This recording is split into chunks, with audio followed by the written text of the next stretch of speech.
네, 이번 영상은 태블릿을 살지 말지, 사서 뭐 했을지, 어떻게 고를지에 관해 다루는 영상입니다. 태블릿이 참 살 때 애매한 부분들이 많죠. 태블릿? 뭐 이게 필요한가? 이런 생각부터 막상 사려고 맘먹어도 운영체제, 가격대부터 화면 크기, 요 또 펜은 또 뭐고 참 애매합니다. 이번 영상은 그런 분들이 태블릿을 선택하실 때 조금이나마 도움이 될 수 있게 찍은 영상입니다. 성능이나 세세한 리뷰보다는 태블릿을 구매하시려는 분, 혹은 어떤 걸 살지 고민 중이실 때 보시면 좋을 영상일 것 같네요. 일단 태블릿이 살만할까에 관해 얘기하도록 하겠습니다.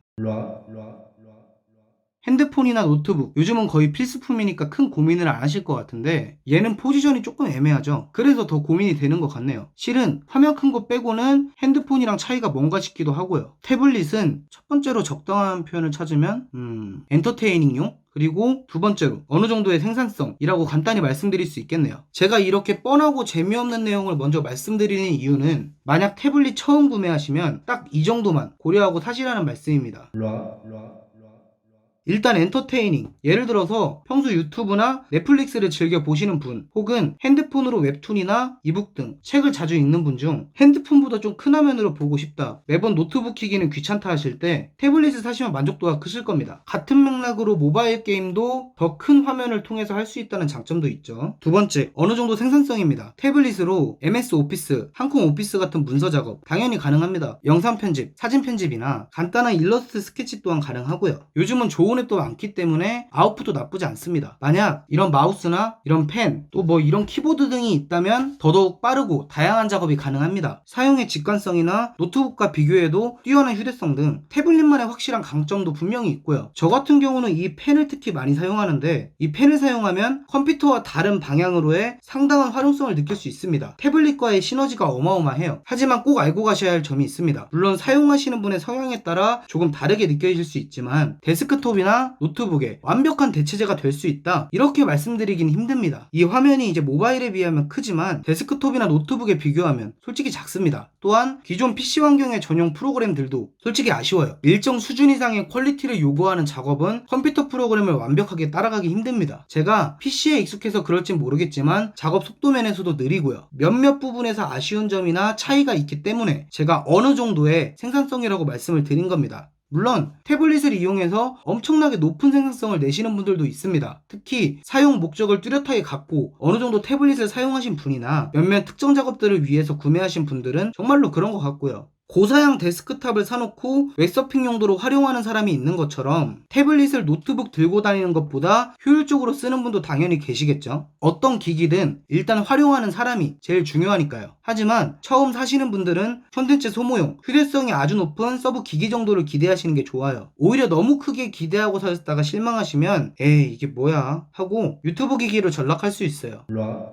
일단 메인 기기가 없으신 분들, 데스크탑이나 노트북이 없는데 컴퓨터 대신 고사양 태블릿으로 커버되지 않을까? 이렇게 고민하시는 분들은 내가 무슨 작업을 주로 하는지, 어디서 하는지를 고민하시길 바랍니다. 아이패드 프로 100에서 200만원 돈입니다. 얘만 해도 비싸고요. PC 환경처럼 쓰려면 키보드 정도는 구매하셔야 하는데 그런 가격이 더 올라가요. 실은 그 돈이면 괜찮은 사양의 조립식 데스크탑을 맞출 수 있고 쓸만한 노트북을 구매하실 수 있어요. 또한 반대로 이미 충분하신 분, 극단적으로 예를 들어서 데스크탑 있고 노트북 있고 스마트폰도 최신형인데 태블릿, 특히 고사양의 태블릿이 굳이 필요할까요? 만약 구매를 생각하신다면 엔터테이닝 용도로 저렴한 거 사셔도 충분할 수 있다는 생각이 드네요. 저의 경우가 딱 위의 케이스인데 태블릿이 노트북하고 겹쳐요. 둘 중 하나는 놉니다. 집에서는 데스크탑으로 작업하고 밖은 태블릿 들고 나가고, 물론 저 같은 경우는 노트북이 무거워서 집에서는 노트북을, 밖에서는 태블릿 PC를 원래 사용했습니다. 데스크탑을 사면서 꼬였는데 노트북을 처분할까 생각 중이에요. 실은 태블릿은 이런 분들에게 추천을 드립니다. 만약 고사양의 태블릿을 구매하실 거면 데스크탑만 있으신 분, 또는 노트북은 있는데 밖에 들고 다니면 좀 번거로워서 집에서만 쓰시는 분들 중 휴대성 좋은 간단한 서브기기가 필요하신 분들은 좋을 것 같네요. 아니면 정말 컨텐츠 소모용, 평소 영상 시청을 자주 하시거나 게임이나 어플들을 이용한 간단한 취미생활을 위해 태블릿 구매를 생각하시는 분, 딱 그 용도에 맞는 태블릿을 구매하셔서 이용하시면 만족도는 정말 크실 겁니다. 저는 일반적인 케이스를 말씀드리는 거고, 예외적으로 음대생 분들이 악보를 위해 구매한다던가 일러스트, 크리에이티브 작업을 하시는 분들 같이 특수한 목적성을 위해 구매하시는 분들도 있습니다.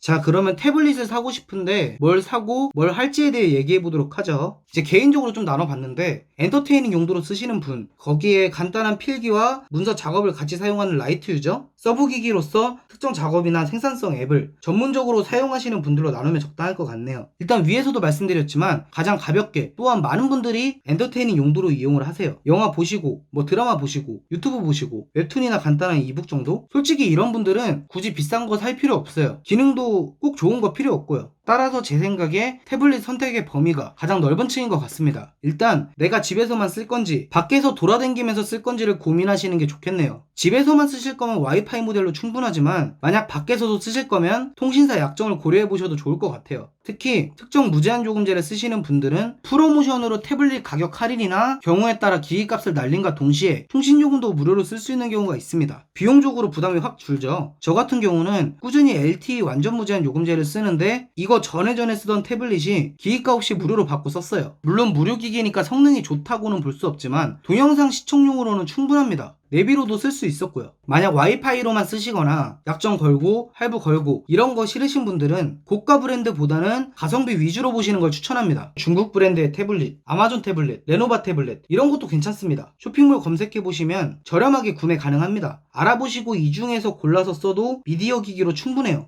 이 중에서 알아보셔서 영상만 볼 건지 게임도 할 건지 성능 한번 비교해 보시고 맞는 기기를 찾으시면 될 것 같네요. 물론 AS 문제나 한국어 호환, 구매가 번거로운 점 등 각각 살짝씩 아쉬운 점들이 있긴 합니다. 만약 좀 마음 편히 사고 싶다, 게임 아예 안 한다, 이것저것 장단점 알아보고 사기 귀찮다 하시면 갤럭시 탭 A 8.0 와이파이 모델도 나쁘진 않습니다. 인터넷에 18만원대까지도 있네요. 실은 이걸 넣을까 말까 고민했는데 가성비가 좋다고 하기에는 애매해요. 퍼포먼스가 떨어집니다. 하지만 갤럭시에 익숙하신 분들은 삼성 제품인 점 AS나 접근성 측면에선 좋기 때문에 일단은 넣어봤습니다. 또한 애플 좋아하시는 분들은 아이패드 6세대 같은 경우도 엔터테이닝 용도로 많이 이용하세요. 와이파이 모델은 인터넷에서 30만원 중후반대까지 찾을 수 있고요. 가성비도 정말 좋고 아주 괜찮은 제품이지만 여기서 추천드리진 않겠습니다. 게임비 중에 아주 크면 모르겠지만 사실 그냥 영상 보고 하는 용도로는 꽤 과분하죠. 네, 태블릿으로 생산성을 추구하시는 분들을 위한 구매 팁과 약간의 사용 팁에 관한 내용이 더 있는데 이번에 제가 제품 구매 리뷰에서 구성이나 촬영 방식 뭐 그런 부분에서 차와 다른 방식을 새로 시도하다 보니까 욕심이 좀 많네요. 영상이 너무 길어서 두 개로 나눠야 될 것 같은데 이해해 주셨으면 좋겠습니다. 이번 영상은 태블릿을 완전 처음 구매하시는 분, 간단히 엔터테인먼트 용도로 보시는 분들을 위한 추천 내용이 대부분이죠. 나중에 올릴 태블릿 구매 팁 두 번째 영상은 좀 더 나가서 태블릿으로 생산성을 추구하고 싶으신 분들을 위한 구매 팁, 아이패드와 안드로이드 태블릿의 간단한 차이 비교 등을 다루는 영상이 될 것 같네요. 네, 파라오였습니다.